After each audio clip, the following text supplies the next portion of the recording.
Sleep was certainly a misnomer for this inductee to the Nova Scotia Sport Hall of Fame. Murray was so busy it was thought he was never asleep, never allowed sleep to even enter his mind.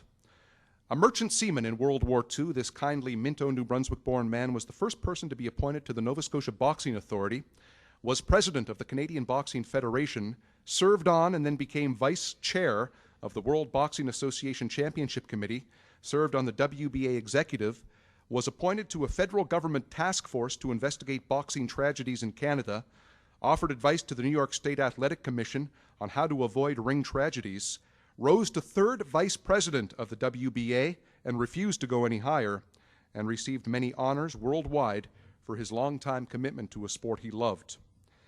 Through 1994, he was the only Canadian to serve on the executive of the WBA.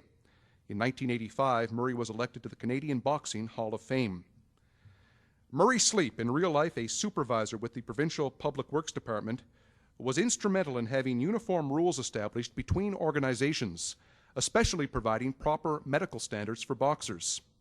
In a letter supporting Murray's nomination to the Nova Scotia Sport Hall of Fame, Donald Kerr, the late former chair of the Halifax Athletic Commission, recalls Buddy Day bringing Murray onto the commission. This is a quote. "He had little boxing experience, but soon mastered the formidable task of filling a commissioner's role. He sought out boxers' records, confirmed medical reports, and checked for recent knockouts to ensure bouts were fair and reasonably competitive. He was a rock, standing for compliance in the medical requirements for boxers."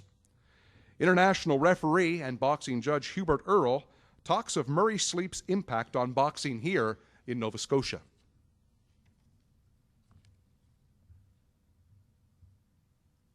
As you know, Murray started in boxing in about '69, and at that time, you know, if you were healthy enough to climb through the ropes, you boxed. And that didn't set right with Murray, so Murray wanted more stringent medicals. Murray was instrumental in bringing in the EEG, the EKG, and better medicals for the doctors. Also, Murray, he had the interest of Nova Scotia and Canadian boxers. You know, even though he seemed quiet and wasn't doing much, on the international scene, he moved Art Hafey, Trevor Burbick, Willie Featherstone, all the guys that are up there. He was behind them in meetings, pushing them. So he had more impact on Nova Scotia than people really realize. Murray Sleep, along with his constant playmate, the late Buddy Day, and we'll have more about the two of them as a comedy team in just a moment, they served boxing in the best interests of the sport. They accepted administrative responsibilities out of sheer love of the game. During the time Murray was a national and world administrator, he opened the door for many local and Canadian ring officials, including Hubert Earl of Lower Sackville, who has, since 1985, refereed dozens of international boxing matches. Murray had urged the WBA to put him on their refereeing roster. Murray had a gigantic influence on my career. As you know, I was refereeing locally, and at one point I toyed with going internationally and didn't know how to go about it. And then I learned Murray Sleep was on the executive of the WBA. So I got my courage up and went to his house. And it was funny because when I went to his house, I knocked at the door, and Murray answered the door, and he looked at me and said, "What took you so long?" So he recognized that I had the ability, you know. But Murray put his whole career on the line by sponsoring me.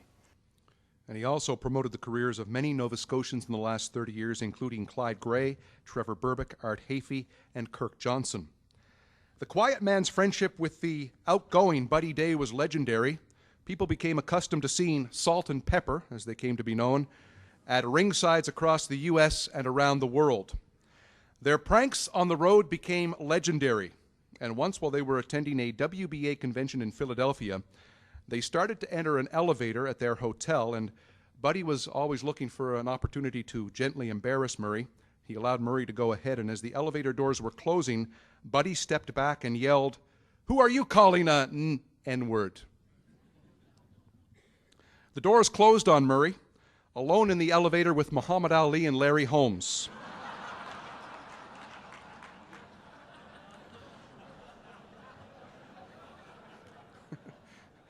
And as they stared down at him, Murray admitted he wet himself in fear.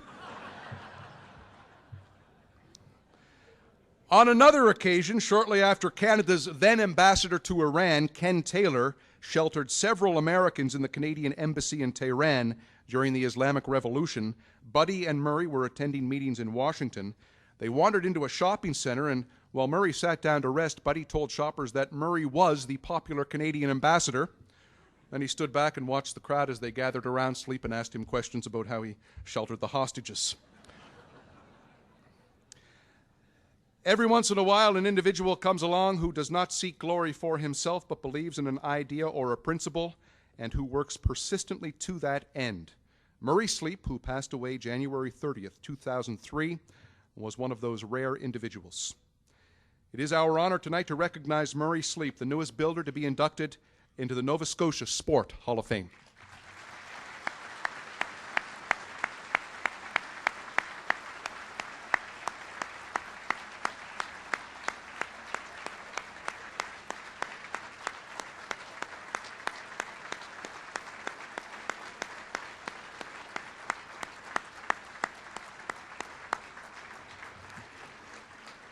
And to receive the plaque and pin for Murray, his daughter, Deborah Sleep Dukes, and the plaque presenter, Scott Ferguson of Trade Center Limited. Scott, if you would come forward.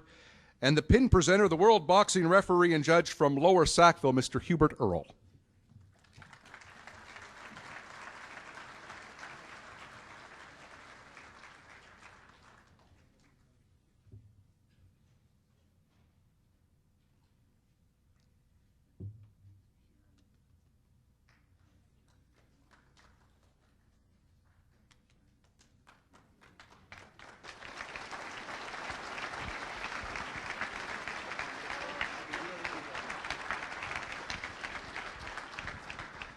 Deborah, we'll make this short. I know you'll appreciate that. And I'm curious, what are your fondest memories about your dad's love for boxing? I can't think. You want me to narrow it down for you a bit? Road trips and coming home with the stories about him and Buddy. We heard a lot more than the two that were there. Trust me. The time the airline stewardess had to come down and spray Buddy with the fire extinguisher because Dad went up and told them that Buddy caught the plane on fire because he was smoking. All the antics that the two of them used to play. They used to put X-Lax in each other's coffee before they were going to meetings and stuff, I'll tell you. So true friends. They sprayed Buddy with the fire extinguisher? Yeah, the airline stewardess did because Dad told her Buddy caught the plane on fire because he was smoking. Right. And the cigarette had fallen down between the seats. Yeah. But it was Dad's cigarette. It wasn't Buddy's. Right. Okay.